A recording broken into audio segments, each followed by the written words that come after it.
समृद्धी औद्योगिक प्रशिक्षण संस्था जामरूड रोड तालुका जिल्हा बुलढाणा। आता 12वीची गरज नाही। 10वी पास विद्यार्थी 2 वार्षिक ITI केल्यानंतर 12वीच्या समकक्ष मानल्या जाईल। ट्रेडर्स, इलेक्ट्रिशियन, फिटर, वेल्डर प्रवेश देणे सुरू। मुलींसाठी फी मध्ये विशेष सवलत। संपर्क 98 Mother Teresa school of nursing Buldhana. GNM साठी प्रवेश देणे सुरू। पात्रता 12वी उत्तीर्ण। शिष्यवृत्ती उपलब्ध। SC ST मोफत प्रवेश। संपर्क Mother Teresa school of nursing Jamrund road Kolwad Buldhana.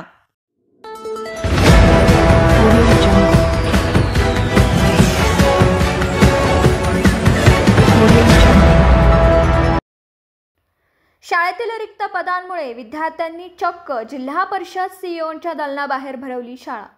शिक्षक मिळवण्यासाठी विद्यार्थ्यांसह पालकही आक्रमक।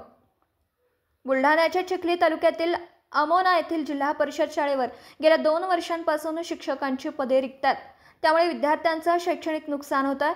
वारंवार शिक्षण विभागाकडे पाठपुरावा करून देखील शिक्षक मिळत नसल्याने संतप्त झालेला पालक आणि विद्यार्थ्यांनी थेट जिल्हा परिषदेच्या मुख्य कार्यकारी अधिकारी यांच्या दालनाबाहेरच शाळा भरवली।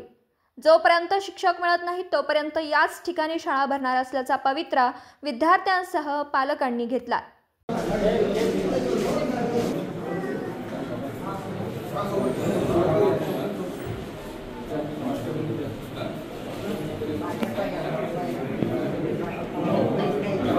जिल्हा परिषद उच्च प्राथमिक शाळा अमोना या गावातल्या शाळेत मुलांना शिक्षक भेटत नाहीये। तर आम्हाला भाषा 2 वर्ष झाले तरी आम्हाला भाषा विषय कोणी शिकवत नाही।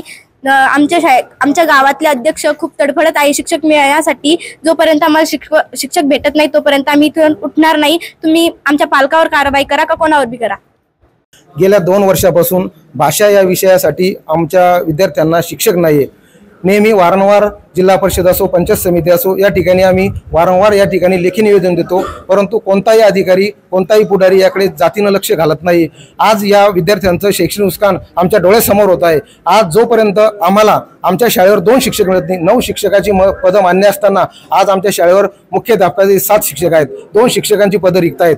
तरी आम्ही ॲडजस्टमेंट करायचा प्रयत्न केला, परंतु एक शिक्षक दिला, परत काल तो शिक्षक काढून घेतला। जर हा अन्यायच आमच्यावर होत असेल तर अन्याय सहन किती दिवस करायचा। आज सर्व पालक, माझे सर्व विद्यार्थी या ठिकाणी उपस्थित आहे। जोपर्यंत माझ्या शाळेवर 2 शिक्षकांची नियुक्ती केल्या जात नाही तोपर्यंत या ठिकाणून माझे विद्यार्थी, माझ्या गावचे पालक, माझी सर्व शाळा व्यवस्थापन समिती या ठिकाणून कुठल्याही प्रकारे हलणार नाही। तुम्हाला कोणते गुन्हे दाखल करायचे गुन्हे दाखल करा, तुम्हाला काय कारवाई करायची ती कारवाई करा, पण माझ्या शाळेवर आजच्या तारखेमध्ये मला 2 शिक्षक